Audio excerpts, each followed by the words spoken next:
Hello, je suis trop contente de vous retrouver dans cette nouvelle histoire de gymnaste pour nous attaquer à des petits dramas, pour une fois des petits dramas du monde de la gymnastique. Et en plus on va pouvoir en parler à la fin, enfin j'aimerais bien que vous me donniez votre avis en tout cas. Aujourd'hui on va s'attaquer au cas de Olivia Dunne, donc je sais pas si vous la connaissez, en fait c'est à la fois une star des réseaux sociaux et à la fois une star de la gymnastique, donc c'est une américaine et vous allez voir que cette double casquette lui crée parfois des problèmes comme vous allez le découvrir dans cette histoire de gymnaste. J'espère que vous êtes bien installés, prenez un petit truc à boire, un petit truc à manger et on est parti.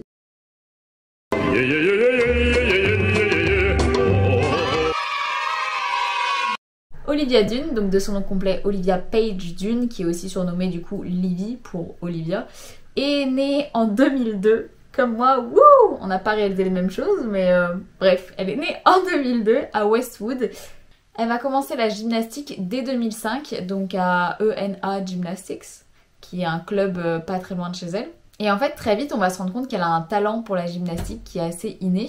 Et donc, sa coach, qui s'appelle Craig Zappa, va lui donner énormément d'entraînement, de plus en plus d'entraînement. Plus elle grandira, plus elle aura d'entraînement. Si bien que sa mère va prendre la décision, alors qu'elle est âgée de seulement 14 ans, de la retirer de l'école publique pour la mettre à l'école, du coup, à l'école à la maison. Et qu'elle puisse se consacrer entièrement à sa carrière de gymnaste. Et justement, ça a plutôt été payant parce que je vais vous décrire du coup sa carrière de gymnastique. Je vais pas donner tous les détails, juste donner les éléments les plus marquants. Vous pouvez aller voir sur Wikipédia ou autre pour avoir plus d'informations concernant sa carrière en détail. Mais voilà, moi ici je vais vous donner les éléments les plus importants. Donc elle a commencé par sa carrière élite en tant que junior. Donc sa carrière de gymnastique d'élite commence en 2014 où elle va participer à l'American Classic et elle se classe au concours général 28e. Puis elle va participer à l'US Classic et là elle va se classer 12e. Donc pareil, au concours général, c'est quand même des compétitions, je pense que vous les connaissez, qui sont très importantes. Et en plus elle est passée de 28e à 12e, enfin voilà, au niveau de la progression on est déjà bien. En 2015, elle continue de progresser, elle reparticipe à l'American Classic et cette fois-ci, elle se classe 8e. Donc ça va lui permettre d'être qualifiée pour les championnats nationaux, ce qui est quand même énorme. Et là, elle va terminer 25e au concours général. Mais bon, les championnats nationaux, c'est quand même vraiment quelque chose d'important, quoi. Surtout aux États-Unis, ils sont tous hyper forts. L'année suivante, elle va se qualifier de nouveau aux championnats nationaux et cette fois-ci, elle va faire des résultats qui sont vraiment impressionnants. Elle finit 12e au concours général, 8e en poutre et 6e au sol. Et donc ces résultats-là vont lui permettre d'intégrer l'équipe nationale. Et d'ailleurs c'est dès 2017 qu'elle va participer à sa première compétition internationale où elle va atteindre la 6e place au classement général. Donc elle est 6e dans sa première compétition internationale. La classe. Ensuite du coup elle va passer de junior à senior. Et là démarre sa carrière d'athlète élite senior. Sauf que très vite elle va être stoppée par des blessures. Des petites blessures qui s'accumulent, qui sont déjà accumulées au fil du temps. Et qui vont considérablement ralentir ses résultats. En soi, c'est rien de très grave, mais ce qui l'embête le plus, c'est une blessure à la cheville qui l'empêche de s'aligner sur tous les agrès. Si bien que pendant l'année 2018, elle va pas faire des résultats incroyables, et surtout en 2019, elle va choisir de prendre un repos total des compétitions pour essayer de soigner ses blessures et faire en sorte que ça se remette le plus vite possible. Pour la saison 2020-2021, elle va réussir à intégrer l'université de Louisiane et surtout la section gym de l'université de Louisiane. L'université s'appelle la Louisiana State University, donc LSU, et son équipe c'est les LSU Tigers, donc les tigres de LSU. Donc vous savez, ça c'est les grandes équipes universitaires comme on voit tout le temps sur YouTube. Comme elle était blessée à la cheville, elle s'est énormément entraînée au niveau des barres sur ces 2 dernières années et ça va lui permettre d'être vraiment hyper performante à cet agrès, si bien qu'elle va aider son équipe à se hisser à la seconde place SEC Championship, donc il y a un championnat universitaire assez important, mais en faisant un score de 9,9 au bar. Sachant qu'aux États-Unis, pendant ces championnats-là, le meilleur score, le parfait, c'est 10. Donc 9,9 c'est juste incroyable. Et c'est vraiment ce résultat-là qui va permettre à son équipe d'atteindre la seconde place. Et c'est un exploit qu'elle accomplira de nouveau aux demi-finales des championnats universitaires. Mais malheureusement, son équipe ne réussira pas à se qualifier pour les finales. La saison suivante, elle concourt du coup pour son université toujours au bar et elle va aussi concourir 5 fois au sol. Mais malgré tout, les résultats de l'équipe ils sont pas fous cette année-là, si bien qu'ils ne vont même pas réussir à se qualifier pour les championnats universitaires. donc les championnats universitaires nationaux, et ça c'est la première fois depuis 2011. Donc là ça devient un peu plus compliqué pour elle, d'autant plus qu'elle est obligée de s'arrêter souvent et de calmer un peu ses entraînements parce qu'elle a beaucoup de déchirures, les blessures recommencent à s'accumuler, donc elle choisit de ralentir un peu le pas. Et en fait, elle va faire un grand retour en compétition en février 2023 en obtenant une note de 9,8 au bar. Donc de nouveau, elle a retrouvé un niveau exceptionnel, surtout au bar. Mais ce n'est pas uniquement pour ses performances gymniques qu'elle est connue, comme je vous l'ai dit dans l'introduction, mais également pour sa popularité sur les réseaux sociaux. Et donc là, je vais m'intéresser un petit peu à ça.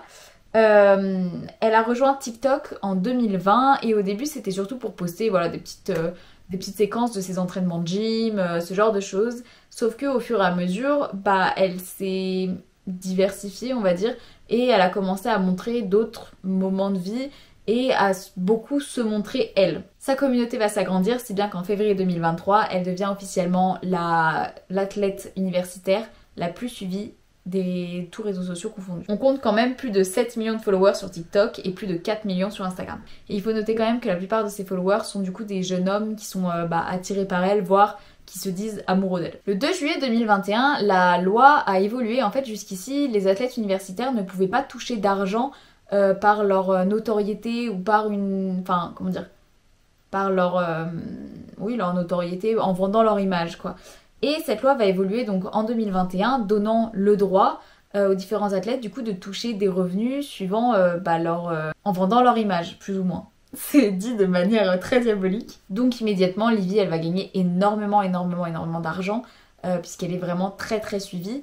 Et donc, on a Instagram, TikTok et autres qui vont la rémunérer. Et à côté de ça, on va aussi avoir plein de marques qui vont venir vers elle et elle va commencer à faire énormément de partenariats. On parle de plusieurs millions de dollars, donc c'est bien sûr l'athlète universitaire qui a le plus de revenus. En juillet 2023, elle dit notamment que pour un seul post en collaboration, elle a touché plus de 500 000 dollars. Donc c'est vraiment énorme. Et d'ailleurs, elle a lancé un programme qui s'appelle The Livy Fund, qui vise en fait à mettre en relation les athlètes de son université avec des grandes marques pour qu'ils puissent à leur tour avoir des accords de parrainage. Donc voilà, mais malheureusement cette notoriété là, ça va lui apporter quelques petites polémiques. La première, c'est en janvier 2023, je sais pas si vous l'avez vu passer, là c'est là que j'ai appris l'existence de cette personne en lisant un article là-dessus. Il y avait le championnat d'ouverture de la saison de son université et on a beaucoup de fans de Livy qui sont venus pour la voir et je vous ai dit voilà, ils sont très plus ou moins très amoureux d'elle. Et elle n'a pas pu participer, elle n'avait pas spécialement annoncé parce que ça fait au dernier moment, mais à cause d'une blessure à l'épaule, donc elle s'est pas montrée. Et en fait, les fans étaient tellement énervés qu'ils ont agressé verbalement et certains physiquement des journalistes et des gymnastes, et même des gymnastes de sa propre équipe, parce que ils voyaient pas Livy. Donc tout le monde a été très choqué, on a dû renforcer l'équipe technique, on a dû renforcer l'équipe de sécurité autour des gymnastes, et ce sur le long terme, et surtout les gymnastes n'ont plus le droit d'aller à la rencontre du public après leur prestation. Et du coup Livy elle va juste poster un tweet que je vous mets ici, je vous le traduis, mais elle dit: j'apprécierai toujours l'amour et le soutien que vous me donnez, mais si vous venez à une compétition, je vous demande d'être respectueux vis-à-vis des autres gymnastes et de la communauté gymnique entière. Nous faisons simplement notre boulot. Donc voilà. Et ensuite, le 27 février 2023, elle va poster une vidéo TikTok. Alors ça, je sais pas, ça m'a beaucoup fait rire, mais bon. Où, en fait, c'est une vidéo TikTok qui est en collaboration avec une application qui s'appelle Cactus.ai et qui, en fait, permet de générer automatiquement, à partir de l'intelligence artificielle, des essais, vous savez, des rédactions, quoi, des écrits, quand vous donnez, du coup, le titre de l'essai que vous êtes censé écrire. Et en fait, elle fait sa vidéo TikTok et elle explique elle se montre dans son lit en train d'avoir la flemme en gros d'écrire son essai et elle donne le nom de son essai et du coup l'application va lui générer ses paragraphes. Et en gros, voilà, elle dit qu'elle utilise ça. Donc bien sûr, ça va faire une grosse polémique. Son université va répondre que... alors je vais vous dire exactement ce qu'ils ont répondu. Nos professeurs et nos étudiants ont le droit d'utiliser la technologie pour apprendre. Cependant, l'utilisation de cette IA pour produire un travail qu'un étudiant représente ensuite comme le sien pourrait entraîner une accusation de mauvaise conduite, comme indiqué dans le code de conduite des étudiants. Donc c'est clairement une manière de dire que il ne tolérerait pas ce genre de choses. Mais je trouve que ça donne quand même une mauvaise image de l'université, une mauvaise image d'elle-même. Et je trouve que, je sais pas, ajouter, ça commence à faire beaucoup. En fait, je considère qu'elle peut faire ce qu'elle veut, poster ce qu'elle veut, mais j'ai un peu peur qu'au final, ça commence à lui créer des soucis, d'allier à la fois cette notoriété et... Enfin, je sais pas, des soucis aussi bien au niveau de son université que de ses études, et même peut-être avec ses coéquipiers. Enfin, personnellement, ça me ferait super peur si je pouvais me faire agresser parce que ma coéquipière, elle est un peu trop connue, quoi. Et j'espère qu'ils arrivent à conserver une bonne entente et un bon truc, et pas qu'au final ça va se retourner contre elle ou contre ses coéquipières, parce que enfin, je pense qu'elle est à la rencontre du public, c'est aussi quelque chose qui est important pour elle, et elles se font déjà prendre ça. Donc je vous avoue que je suis hyper partagée sur ce sujet, et j'avais vraiment trop envie de vous en parler.